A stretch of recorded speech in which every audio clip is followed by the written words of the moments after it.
Adlawng Lunes, pizza 7 sa buyan sa Abril 2025. O ganyan ang mga headlines at ang top of the hour news. Human Settlements Adjudication Commission Conhisac Region 13 may courtesy call sa LGU Surigao. Samtang lang headlines sa top of the hour news, Provincial Nutrition Assessment tagpahigayon dito sa lungsod sa Claver. Kana guban pa mga balita, Injo Madungog, diri na sa 1FM top of the hour news. Sa detalye sa 1FM top of the hour news, giabi-abi sa City Government of Surigao ang mga representante gikan sa Human Settlement Adjudication Commission Conhisac Region 13 atol sa courtesy visit sa City Mayor's Office ni adtong ni aging simana. Ang pagbisita kabahin sa Information, Education and Communication kon IEC campaign sa Hisac nga gitumong sa pagpahibayo sa publiko bahin sa papel niini sa pagsulbad sa mga panaglalis nga may kalabutan sa pabayay ug paggamit sa yuta. Gitukod pinaagi sa Republic Act No. 11201 ang Hisac usa ka quasi-judicial body nga nagdumaya sa mga kaso nga nalambigit sa mga kalambuan sa real estate, mga asosasyon, sa mga tag-ija sa bayay, mga subdivision, paggamit sa yuta, o uban pang mga concerns nga may kalabutan sa pabayay. Atol sa meeting, giklaro sa Hisac ang mandato niini nga lahi sa Department of Human Settlements and Urban Development kun DHSUD. Samtang ang DHSUD regulates, HSEC adjudicates. Ang panggamhanan sa dakbayan may padayag sa ilang suporta sa misyon sa Hisac sa paghatag og patas og epesyente nga resolusyon sa mga isyu sa pabayay pag-ila sa ahensya isip usa ka bililhong kauban sa pagpasiugda sa hapsay ug makiangayon nga mga puy-anan sa mga tao dinhi sa dakbayan sa Surigao. Sa laing detalye sa 1FM top of the hour news. Malampuso na tagpahigayon ang Day 2 sa Provincial Nutrition Assessment para sa Year 2 sa Green Banner Seal of Compliance Award. Diin gideklara sa PNET nga namintinar sa LGU Claver ang passing rate sa isa ka duha ka tuig sa Green Banner Seal of Compliance Award.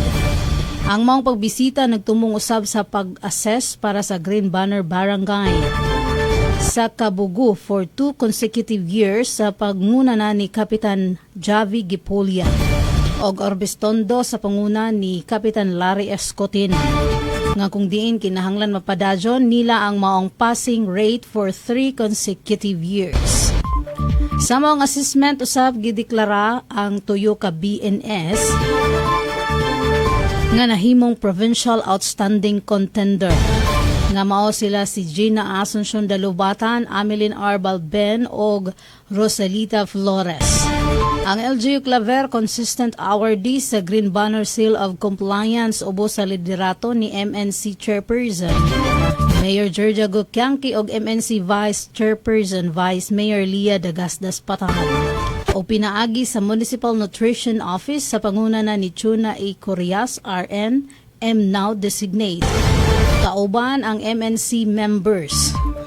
Kanang nga balita gikan na sa LGU Claver PIO. 7 minutos nang nilabay sa alas 3 sa dugang detalye sa mga balita didto kita sa uluhan. Ang 17 ka mga Filipino nga natanggong sa Qatar tungod sa gingong illegal assembly gibuhian na og ang mga kaso batok kanila gibasura na. Si Palace Press Officer Undersecretary Claire Castro miingon kagainang buntag. Sa usa ka press conference, si Castro nagkanayon nga si Qatari Ambassador to the Philippines Amid Saad Al-Homedi ni pahibayo ngadto kang Presidente Ferdinand Bongbong Marcos Jr. kalabot na sa pagpagawas sa mga overseas Filipino workers kon OFW. Ingon man ang pagbasura sa mga kaso batok kanila sa usa ka tigom karong buntag. Matod pa ni Castro nga ang 17 ka mga Filipino mahimong mopili sa pagbalik sa ilang tagsa-tagsa katrabaho og ipadadyo ng ilang normal nga kinabuhi o mobalik sa Pilipinas. Kung kadumduman sa usa ka pahayag ni adtong Abril 3, ang DMW nagkanayon nga walay kaso nga gipasaka batok sa 17 ka mga OFW nga gitanggong human sa pagpahigayon og demonstration batok sa ilang giangkon nga unlawful nga pagpadakop kon pagdakop ni kanhe Presidente Rodrigo Duterte. Pinasikad sa warrant of arrest nga gi-issue sa International Criminal Court kun ICC.